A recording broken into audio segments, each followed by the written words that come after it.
Quadrilateral है जो इस सर्किल को सर्कमस्क्राइब करता है, इसका सेंटर है O।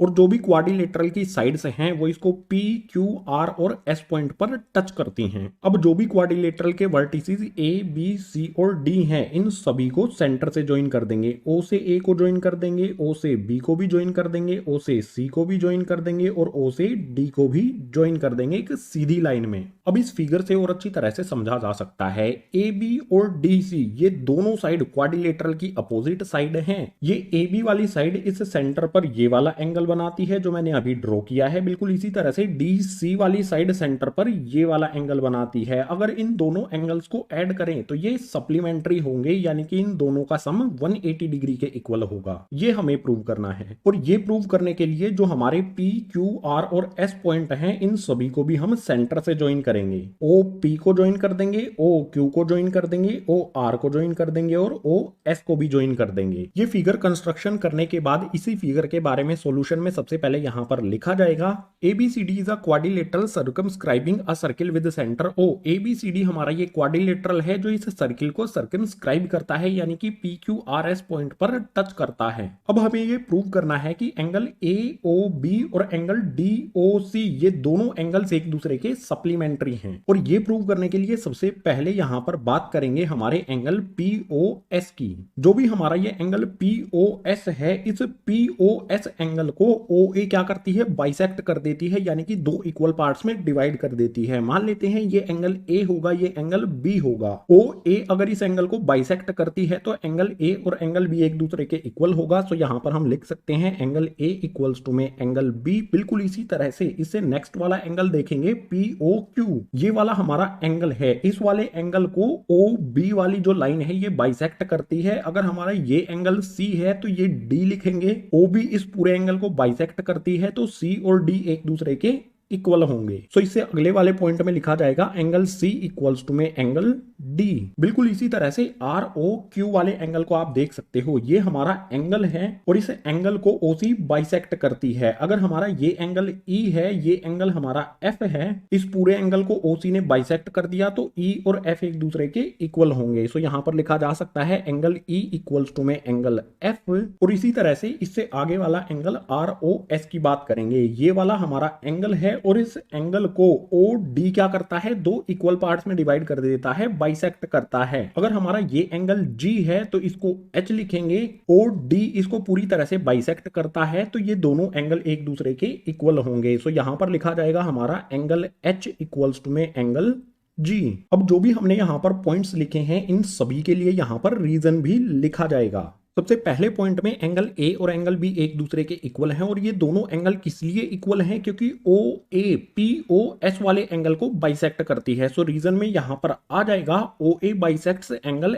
SOP या फिर इसे POS भी लिख सकते हैं। एक ही बात होगी, इसी एंगल की बात यहां पर हो रही है। सो फर्स्ट वाले पॉइंट के लिए हमारा ये रीजन हो गया। बिल्कुल इसी तरह से एंगल C और D ये दोनों एंगल क्यों इक्वल होंगे, क्योंकि POQ जो एंगल है इसको OB बाइसेक्ट करती है। सो रीजन में यहां पर आ जाएगा हमारा OB बाइसेक्ट्स एंगल POQ। इसी तरह से जो हमारा ROQ है इसको ये वाली लाइन OC बाइसेक्ट करती है, तो इसके रीजन में यहां पर आ जाएगा OC bisects angle ROQ। QOR कहें या फिर ROQ कहें, इसी एंगल की बात हो रही है। बिल्कुल इसी तरह से जो हमारा ये वाला एंगल है H और G एक दूसरे के इक्वल क्यों है, क्योंकि OD ROS यानी कि इस एंगल को बाइसेक्ट करती है। सो इस पॉइंट के लिए रीजन आ जाएगा OD बाइसेक्ट्स एंगल ROS। ये रीजन यहां पर हमने लिख दिए हैं। ये हमारी फर्स्ट इक्वेशन, इससे नीचे हमारी सेकंड इक्वेशन, इससे नीचे हमारी थर्ड इक्वेशन और इससे नीचे हमारी फोर्थ इक्वेशन। इन चार इक्वेशंस के बाद अगर हम A से लेकर जो भी हमारे ये सारे एंगल्स बने हैं O पॉइंट पर, angle A B C D E F G और H, अगर इन सभी को ऐड कर दें तो ये एक कंप्लीट एंगल बन जाता है जो होता है इक्वल 360 डिग्री के। सो यहां पर लिखेंगे एंगल A प्लस में एंगल B प्लस में एंगल C प्लस में एंगल D प्लस में एंगल E प्लस में एंगल F प्लस में एंगल G प्लस में एंगल H, ये सभी कंप्लीट एंगल बनाते हैं जो इक्वल होता है गाइज 360 डिग्री के। आप देख सकते हो एंगल A यहां से शुरू होता है और इन सभी को ऐड कर देंगे तो यहीं पर आकर एंड होता है। ये कंप्लीट एंगल कितने डिग्री का हो गया, 360 डिग्री का। ये लिखने के बाद अब हम फर्स्ट, सेकंड, थर्ड और फोर्थ इक्वेशन का यूज करेंगे। एंगल ए किसके इक्वल है? एंगल बी के। सो एंगल ए की जगह पर एंगल बी लिखा जा सकता है। एंगल बी हमने ए की जगह पर पुट कर दिया क्योंकि ये एक दूसरे के इक्वल हैं। इसके बाद ये वाला एंगल बी हमारा एज इट इज आ जाएगा। इसके बाद यहां पर प्लस का साइन लगा लेंगे और जो हमारा एंगल सी है इसको एज इट इज लिख लेंगे, फिर से प्लस का साइन लगा लेंगे। यहां पर है हमारा एंगल डी।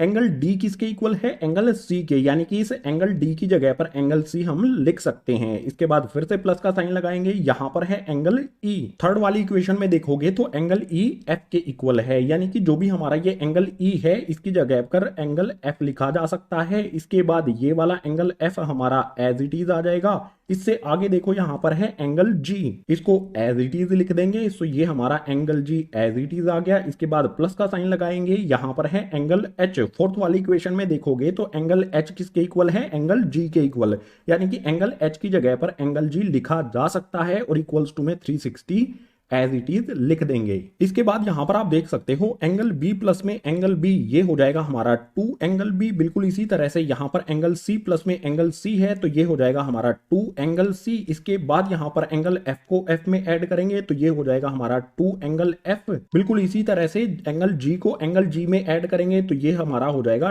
2 एंगल जी और इक्वल्स टू में 360 डिग्री हमारा एज इट इज।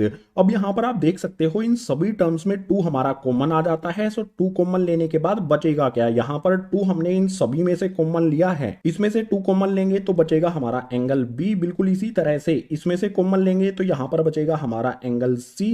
बिल्कुल इसी तरह से इस वाले में से कॉमन लेंगे तो बच जाएगा हमारा एंगल एफ और इस वाले में से कॉमन लेंगे तो बच जाएगा हमारा एंगल जी।